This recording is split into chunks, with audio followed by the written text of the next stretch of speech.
Something very strange is happening in the world of computing.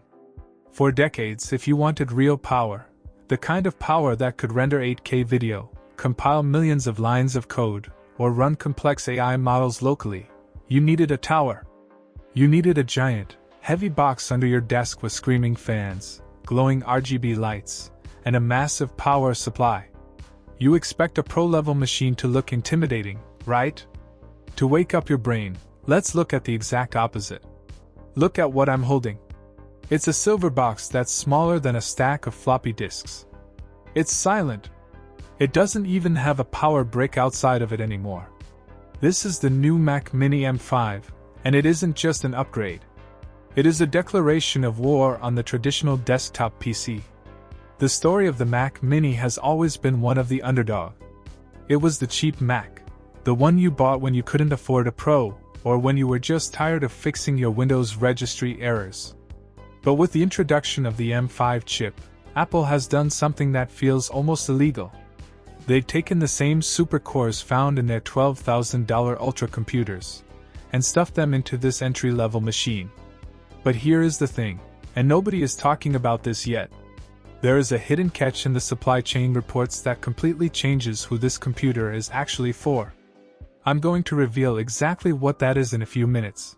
But first, we need to look at why this little silver box is making Intel and Qualcomm sweat through their expensive suits.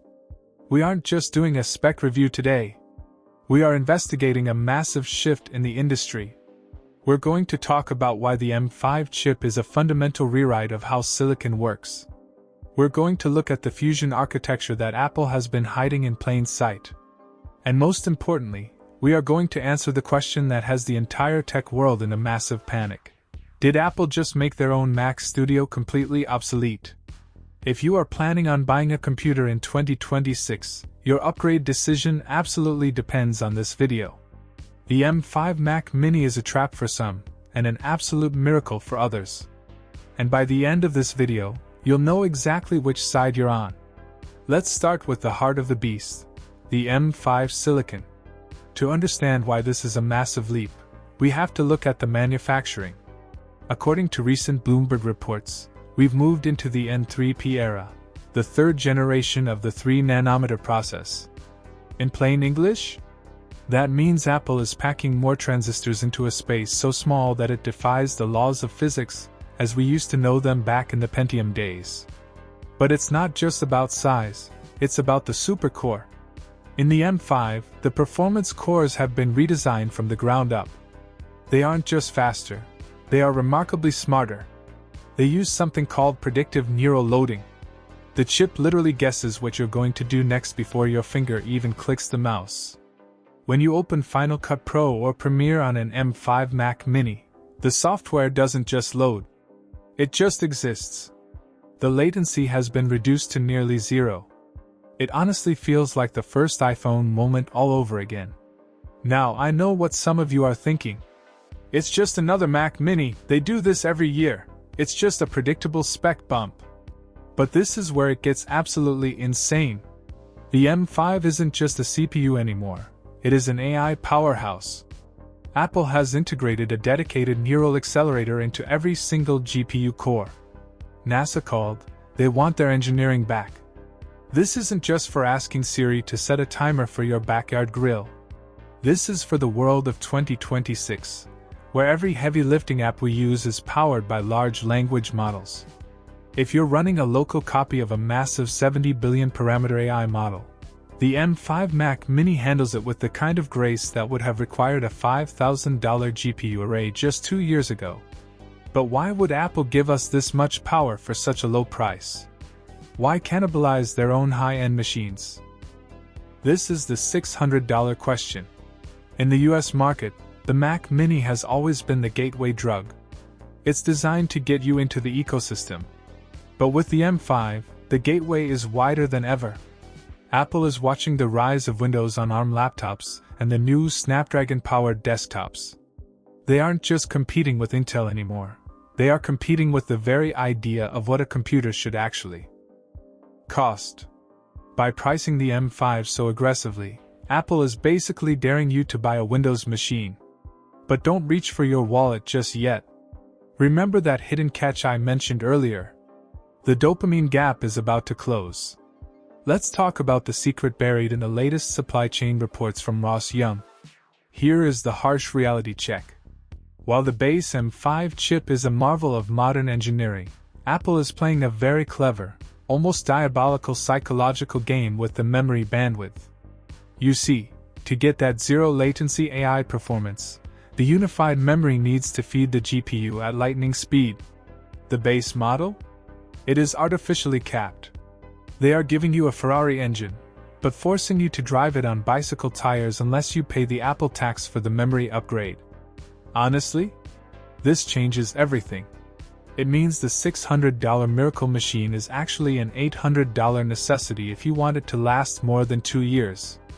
It is brilliant marketing, and it is totally ruthless. They know exactly what they are doing to us. And let's talk about the design, because no one saw this coming. The chassis isn't just recycled aluminum anymore. Mark Gurman recently hinted at a new thermal composite. We are looking at a material that acts like a massive heatsink without needing the noisy fans of the old tower PCs. Think of it like a stealth bomber for your home office desk. It stays ice cold even when you are rendering a full-length 4K documentary. No thermal throttling, no jet engine fan noise. Just pure, uninterrupted power. And thankfully, they didn't paint it in some ridiculous tactical desert titanium. It keeps that classic, professional silver look. Let's compare this to what you already know. Remember the days of dialing into AOL, waiting 3 long minutes for a single image to load on a giant beige monitor. Remember defragging your hard drive on a Sunday afternoon, just hoping your old Gateway 2000 wouldn't completely crash. We used to accept that computers were slow, loud, and required constant babysitting. Now, we have a machine smaller than a hardcover book that outpaces military mainframes from a decade ago. It is mind-boggling how far we've come. But Apple isn't just doing this out of the goodness of their hearts. There is a massive storm brewing in the tech world. The competition is finally waking up. Qualcomm is pushing incredibly hard, and AMD is not backing down for a second. Apple needed a trump card to maintain their absolute dominance, and the M5 Mac Mini is exactly that. It is a strategic precision strike aimed right at the wallet of the professional consumer. The guys who remember building custom water-cooled rigs in the early 2000s, but now just want something that works perfectly every single time they turn it on. Let's talk about the ports for a second, because this is where Apple usually tortures us. For years we've lived the miserable dongle life. Right. We had expensive hubs hanging off of other hubs just to plug in a basic USB drive. But the M5 Mini actually gives us the I/O we deserve. Thunderbolt 5 on the back, blazing fast Ethernet, and they actually kept the headphone jack. It is almost like they are finally listening to the guys who actually use these machines to get real work done. So, we arrive at the ultimate question. The loop we opened at the very beginning of this video. Did Apple just make their own Mac Studio completely obsolete? The answer is yes, but only for 90% of us. If you are rendering the next multi-billion-dollar Avatar movie for a Hollywood studio, sure, go spend 10 grand on a Mac Studio. But for the photographers, the video editors, the veteran coders, and the smart tech enthusiasts who want elite performance without taking out a second mortgage, the M5 Mac Mini is the definitive answer. It delivers the incredible payoff we have been promised for years. True workstation power in an affordable consumer package. They finally fixed the thermal limits, they pushed the silicon to the absolute edge of physics, and they threw down the gauntlet. The only thing holding it back is that sneaky memory bandwidth cap on the base model. But if you configure it right, and swallow your pride on the Apple tax, this is the last desktop you will need for the next 10 years. I want to hear from you right now.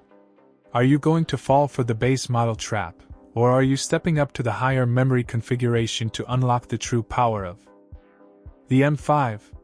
Let me know down in the comments below.